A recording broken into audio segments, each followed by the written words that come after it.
Hi, it's Shannon Ballard. If you are new to Southern Mysteries, this is an independent historical true crime and mystery podcast. Thanks to passionate fans who support the show on Patreon, I get to share stories from different Southern states and try to dive in to share stories you may not have heard or share a unique take on the more popular historical true crimes.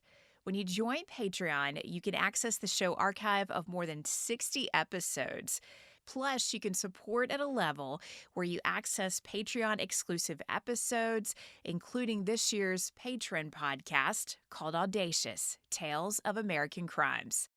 Today's episode is one of the most popular episodes I've released, an episode from the Southern Mysteries archive that was originally featured in January 2020. If you want to hear all of the episodes from the early years of the show, learn more about supporting Southern Mysteries, and join me on Patreon today at patreon.com/Southern Mysteries. Between the 1830s and 1850s, Elizabeth Dale married 6 times. Each husband died following a mysterious illness. When a neighbor claimed Elizabeth was poisoning her husbands, referred to her bridal chamber as the home of 6 skeletons, he learned the hard way that questioning Elizabeth could be a dangerous game. Welcome to Southern Mysteries, exploring history and mysteries of the American South. I'm your host, Shannon Ballard. This is the mystery of the widow of Hazel Green, Alabama. Hazel Green, Alabama is just a few miles south of the Tennessee state line. Incorporated in 1821, its earliest settlers were wealthy planters, families from Virginia, the Carolinas, and Tennessee. If you pay close attention when you drive just east of Hazel Green, you'll notice a little dirt road near the corner of Jimmy Fisk and Joe Quick Road. The remains of a once grand mansion are here. Just a little bit of foundation, and nearby, a few broken slabs of concrete from graves of those connected to what's commonly called the Rout Mansion. Folks who grew up around Hazel Green will tell you that even after that old mansion burned down, they heard stories that caused them to be afraid to even drive past the old mansion near Joe Quick Road.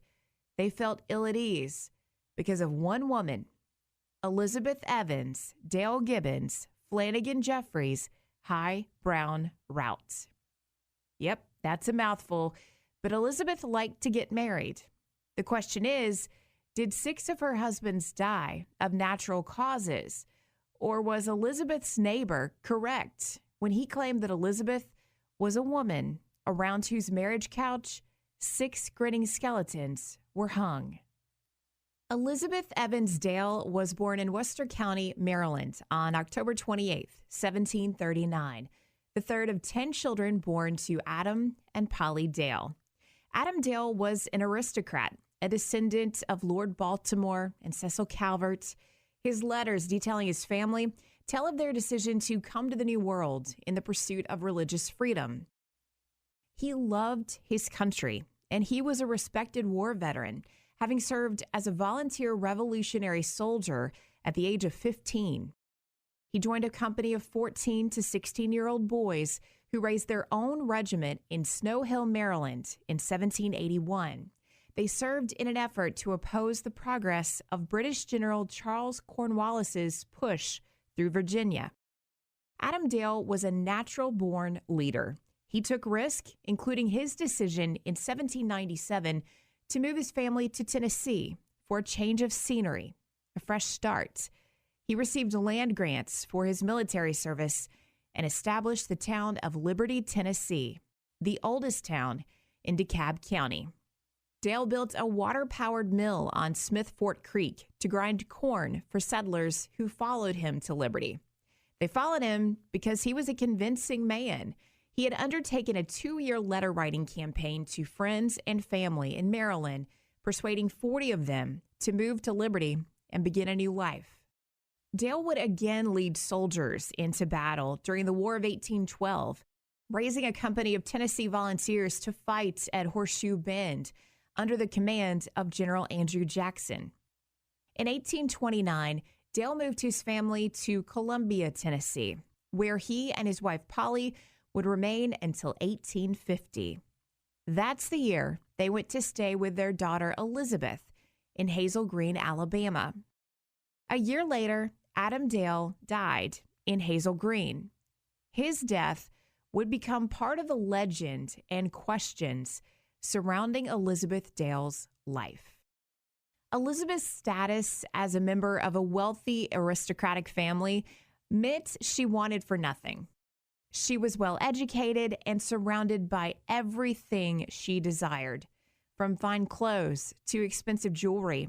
If she wanted something, she asked her father, and he made sure she had it. Elizabeth's beauty, her wits, and fine breeding made men take notice. By the time she was 18, she was known as a woman of charm and grace, with her long auburn hair, creamy complexion, and dark brown eyes. Many men desired her attention and affection, but it would be a 20-year-old Baptist preacher who would profess his love and propose to the 18-year-old. Elizabeth accepted and married Samuel Gibbons on November 19th of 1812 in their hometown of Liberty, Tennessee. In early July of 1830, the 37-year-old Reverend became ill. Doctors told the family it appeared he may have yellow fever, but they questioned it. By July 14th, Samuel Gibbons was dead. Following Samuel's death, Elizabeth moved to Columbia, Tennessee, to stay with family. During her mourning period, she stayed in the home of her brother, Edward Dale. Edward entertained many wealthy friends and introduced Elizabeth to a plantation owner, Philip Flanagan. We don't know much about Mr. Flanagan, and it seems Elizabeth wouldn't have time to really get to know the man she married on October 3rd, 1831, because 5 months after the wedding, Flanagan was struck down by what family and friends called a strange illness. He died on March 14th of 1832. Elizabeth once again stayed with family during her mourning period. A widower in Columbia, Mr. Alexander Jeffries, called on her to express his condolences. The 60-year-old took a liking to 38-year-old Elizabeth Dale, who was as beautiful and charming as ever. And Elizabeth took a liking to Jeffries and his money. Jeffries was a wealthy man, a plantation owner with land in Tennessee, Mississippi, and Alabama. The Jeffries plantation in Hazel Green was known for the large log house he had built there. Through the years, there had been suggestions that the home was built on an Indian mound. That claim is backed up by records from the Alabama Historical Commission. The mounds were built from a variety of materials. They were all built by hand. No animals or machinery helped carry the loads of soil, clay, or stones used to build them. Some of the mounds have been preserved as historic and educational sites. Those who visit learn that the mounds were intentional structures. They were public architecture.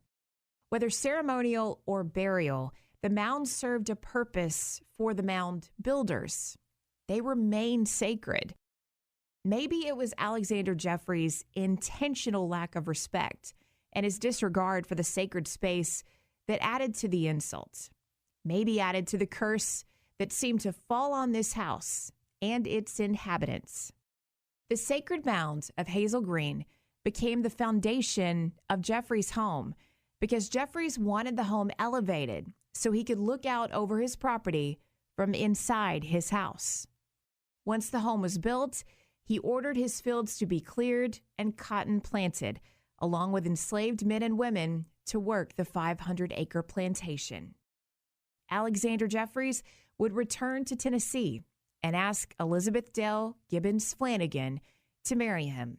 He offered his grand home in Hazel Green as encouragement and security for her. Elizabeth agreed, and the two were married on November 6, 1833. Elizabeth and Alexander Jeffries would have 2 children, their son, William Alexander, born in 1834, and daughter, Mary Elizabeth, born in 1837. On September 14th of 1838, Alexander Jeffries was found dead near a barn on the plantation. The exact cause of death remains unknown.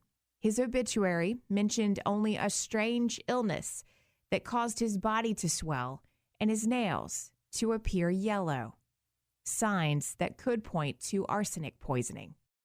Jeffries was buried the day he died, laid to rest in a cemetery on the grounds of the plantation in Hazel Green. Now, it should be noted at this point that people around Elizabeth were wondering if something was a little off. Within 8 years, Elizabeth had been widowed 3 times. But when Alexander Jeffries' will was filed in 1838, it was clear that the 65-year-old knew he was not in good health, but he was of sound mind when he left the plantation and operation of it to Elizabeth. For all that's been said of Elizabeth's fine breeding, her charm, and her beauty, when it came to the plantation and the enslaved men and women she was listed as owning in her husband's will, she extended no grace or kindness to them, was said to terrorize them with her anger and demands. They saw a different side of the widow of Hazel Green, and they had their own suspicions that the men she married weren't dying of natural causes. Less than a year after Alexander Jeffries died, Elizabeth met Robert High, whose term in the state legislature was coming to an end in 1839. Elizabeth was still considered a great beauty and a fine prospect for any man wishing to marry. William Garrett wrote the following description of Robert High in his book, Public Men in Alabama. He was a dashing widower, seeking his 4th wife. His head was a little bald, which fact he took great pains to conceal. He filled a large space in society and succeeded in marrying before his term of office expired. That marriage came on May 15th of 1839. Elizabeth became Elizabeth Dale Gibbons Flanagan Jeffries High. The match seemed perfect for Elizabeth, who was now in complete control of a growing plantation in Hazel Green. Marrying a wealthy politician meant entertaining wealthy and highly respected friends and colleagues of her new husband. The perfect excuse to spend Robert High's money when she redecorated the mansion. Elizabeth made a controversial and, even by the standards of 1840s Alabama, rather insensitive change in their home. Knowing that more guests would be coming to their mansion for political parties and such, Elizabeth decided to expand the home and call it Round Mound Inn, what was considered a tasteless reference to the Indian mound her mansion was constructed on. An aging Elizabeth made it clear that she lacked the charm and class of her youth and had become a woman consumed with material things. A woman who tired of the decorations in her home so quickly she seemed to be constantly redecorating. It seemed she also tired of her husband's quickly. Less than 3 years into their marriage, Robert High became ill in April of 1842 and died from what was only called a mysterious illness. Death surrounded Elizabeth, and neighbors wondered if her daughter paid the price for her mother's darkness. On August 13th, 1844, just 3 months before her 7th birthday, Elizabeth's only daughter, Mary Elizabeth, died and was quickly laid to rest in the growing cemetery on the plantation. In 1846, 51-year-old Elizabeth met a wealthy merchant, Absalom Brown. The two were married on March 16th of that year. Elizabeth Dale Gibbons Flanagan Jeffries High Brown was excited that her new husband wanted to invest money in the expansion of the plantation. Elizabeth oversaw the expansion of the home that, once finished, was rather grand. A total of 8 bedrooms, 2 grand staircases, made the L-shaped mansion stand out as one of the finest in the county. She also spent a great amount of time and money on the gardens and walkways around her mansion. The labor, all it took to make these changes, carried out by enslaved men and women on the grounds. All of this wealth and expansion made the mansion in Hazel Green a popular place for parties. Elizabeth loved showing off her home. It's said that parties held on the grounds would go late into the night. Light in the garden was made possible by slaves who were ordered by Elizabeth to hold lanterns by hand for the guest until the party ended. Absalom Brown wouldn't be around long for the parties and grand affairs at the newly expanded mansion. 1 year into his marriage with Elizabeth, he was struck down by an unknown illness and died in 1847. Absalom's death caused neighbors and friends of Mr. Brown to become suspicious. Brown's illness and burial was similar to Elizabeth's previous husband's.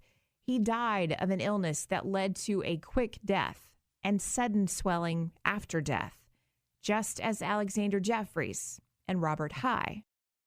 Elizabeth ordered slaves to bury him in the middle of the night. Elizabeth wasn't there for his burial. She simply arranged it when she walked to the slave cottages on the grounds of the plantation, woke up a few men, and ordered that they immediately bury Absalom Brown in the family cemetery. They later described his body as being bloated and very swollen, with his tongue having turned thick and black. Slaves and the friends and family of Elizabeth and Absalom Brown took note of one thing in the days following Brown's death. Elizabeth showed no emotion and had not been seen crying or even shown a hint of sadness that she was now a widow for the 5th time. It would seem that once you outlive 5 husbands, some men would hesitate to get to know you or entertain the idea of becoming husband number 6. But find and marry another wealthy man was on Elizabeth's to-do list, and on May 11th, 1848, she became Elizabeth Dale Gibbons Flanagan Jeffreys High Brown Rout when she married Willis Rout. Willis was 7 years younger than the now 53-year-old Elizabeth.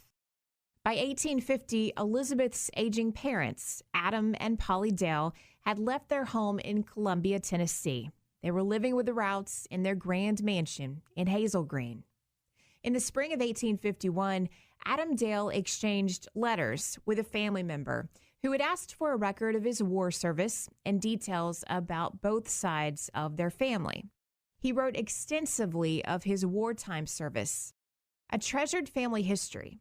In October of 1851, 83-year-old Adam Dale died in Elizabeth's home. Following his burial in the family cemetery on the plantation, his widow, Polly, returned to Columbia, Tennessee, to live in the home of her daughter and son-in-law, Mr. and Mrs. Vaught. This move made people question what had happened to Adam Dale at Hazel Green. Had nature taken its course, or had Adam Dale been murdered? Elizabeth's mother, Polly, made the decision to leave the plantation due to the trouble that surrounded her daughter. It said that Elizabeth's life, the sudden and mysterious deaths of her husband, her treatment of the men and women on the plantation, disturbed her mother and led her to a breaking point and a separation from Elizabeth.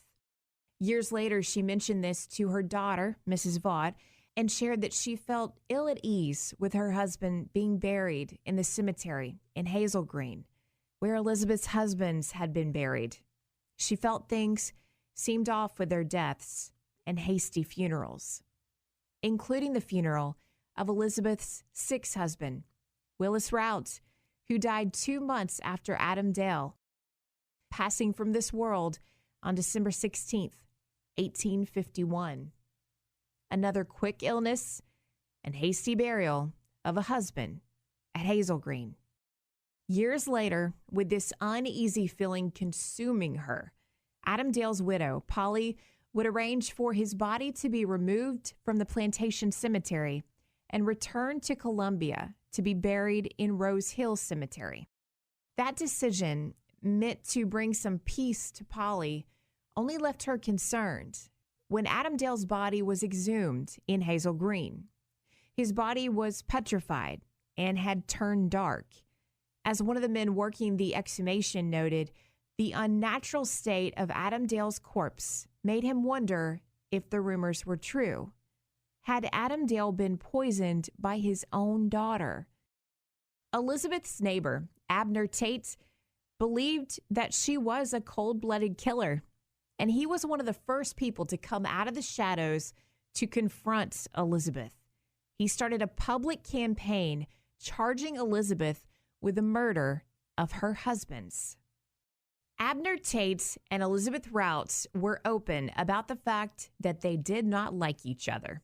They had been at odds many times over many things through the years. They fought over livestock from her plantation roaming onto his land. They also fought over Abner's opposition to Elizabeth taking in boarders in her home after Mr. Rout died. Went so far as to claim she was using the home for distasteful purposes. Tate publicly charged that Elizabeth had poisoned her husbands and was a danger to any man who came near her. Authorities did start asking questions, but the investigation was held up when Abner Tate learned firsthand that men who crossed Elizabeth Rout did so at their own risk. On Tuesday, May 9th, 1854, the Daily Dispatch printed an announcement of the attempted assassination of Abner Tate, writing that on May 6, Mr. Tate was standing on his porch when he was fired upon by someone only a few feet away. This attempt on his life, an ongoing dispute with Elizabeth Rout, would lead to one of the more interesting and controversial court cases in Madison County history. Months after Abner accused Elizabeth of murdering her husbands, she would be free from the murder charges because there was no proof.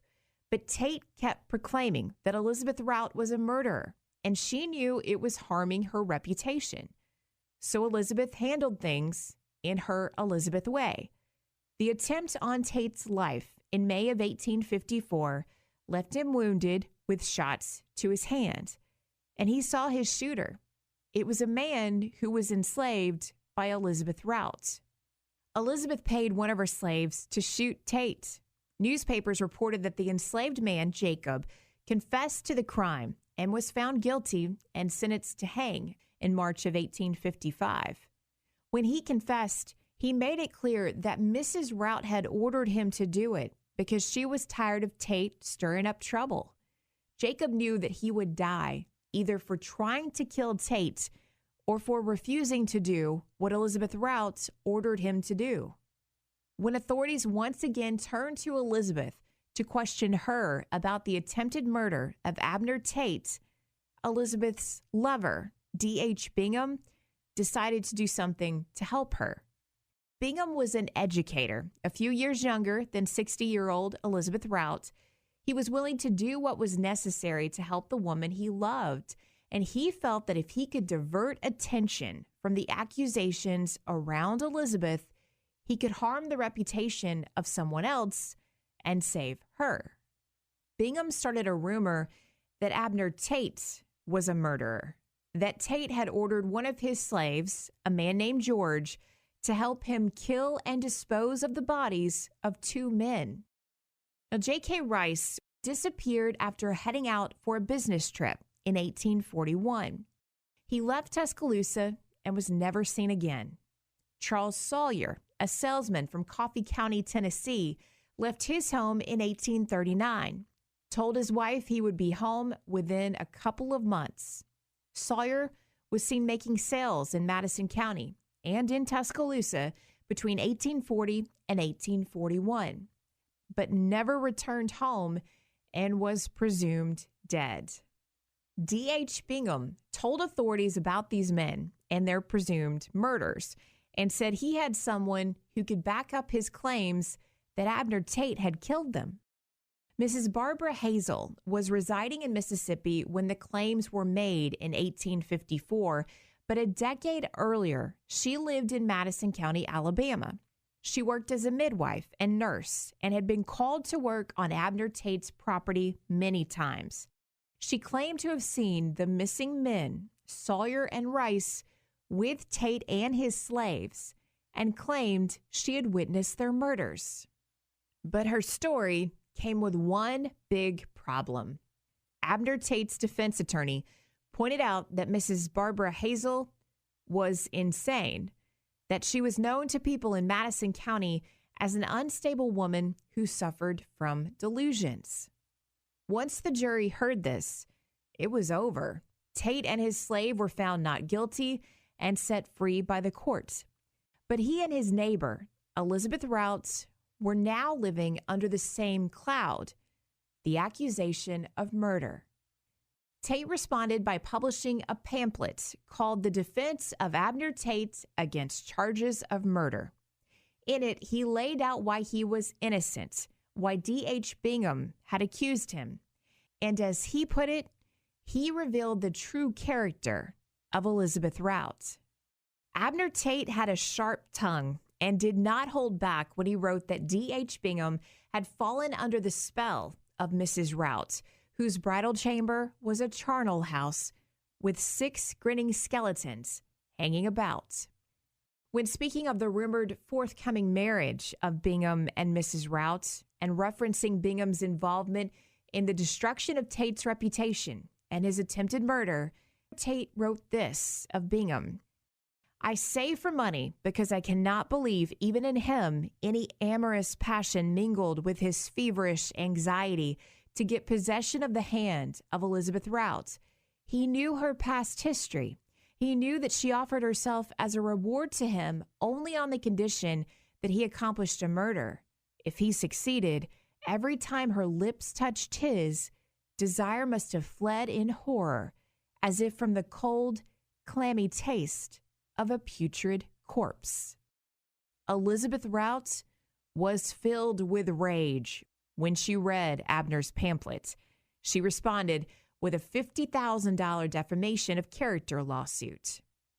That lawsuit dragged on for years, but there would be no decision in the case because Elizabeth Rout left Alabama. Elizabeth sold the Hazel Green plantation and mansion to a local planter, Levi Donaldson, in 1855. Now, legend says she disappeared, was never heard from again, but we do know where she headed next. Back in July of 1838, Elizabeth's third husband, Alexander Jeffries, purchased property and land in Marshall County, Mississippi. When Elizabeth left Hazel Green, she was accompanied by her son, William, and a few of their enslaved men and women. They traveled to Marshall County to begin a new life, set up a home on that property Jeffries had purchased. Census records from Marshall County, Mississippi, show Elizabeth was living in a home near a community called Wall Hill in 1860, along with her son William and a daughter-in-law, Sally Moore Jeffries. It's long been said that Elizabeth took a seventh husband when she moved to Mississippi, but there are no records to back that up. It's possible, but murder charges in Alabama and the press around her past in Hazel Green would make most men hesitate to marry her and take a chance, lest those rumors had been true. Elizabeth Dale Gibbons Flanagan Jeffries High Brown Rout died in Marshall County, Mississippi on May 7th, 1866. Levi Donaldson lived in the old Hazel Green home known as the Rout Mansion until his death there in 1874. The once glorious mansion that had been built to showcase wealth became a popular spot for vandals and some unsavory activities until a fire destroyed the home in 1968. Decades later, all the remains of the old home atop an Indian mound in Hazel Green is a trace of the foundation and a few steps. And the old plantation graveyard nearby with its broken headstones and unmarked graves of those men who called Elizabeth wife. Men who some believe were betrayed by her when she allegedly poisoned them with arsenic. The graveyard and remains of the home just 1 mile east of Hazel Green continue to be the subject of stories told around bonfires on those cool nights when summer is faded in Alabama and crisp fall air moves in. Someone brings up Elizabeth's name and the tales of screams heard in that graveyard, the spirits of those buried within that sacred Indian mound, the unmarked graves of Elizabeth's husbands, apparitions of a child wandering alone in the dark, calling out for the woman who ensured this place would be enveloped in darkness for an eternity, the widow of Hazel Green. 6 times she was wed at the altar of God. On her hand she wore 6 golden rings. And now 6 men lie deep beneath the sod, 1 mile east of Hazel Green. Southern Mysteries is hosted and produced by me, Shannon Ballard. That's Shane Adkins performing 1 mile east of Hazel Green. Shane's a singer-songwriter who lives in Hazel Green. You can watch a performance of this song and learn more about his music in the show notes for this episode at southernmysteries.com. And if you like listening to Southern Mysteries, I hope you'll take a moment to rate and review the show where you're listening. Thanks to Brittany Petty for the 5-star review on Apple Podcast. They wrote, "Very interesting. We started listening to this on a road trip across the South. I love the cross-section of stories." And thanks, Mo Frenchie, for the 5-star review. They wrote, "Amazing professional podcast. I've listened to many true crime podcasts. One thing that really annoys me for most of them is the little talks about the host's personal lives, opinions, and political views. I want to listen to stories and learn about the people and what they went through." Me too, Mo Frenchie. That's why I keep it simple and straightforward here. Love that you're enjoying these stories and glad to have you along for the ride with Southern Mysteries. Hope you tell your friends because that's a free and easy way to help others discover the show. As always, thanks for listening. It'll be all right. We're careful.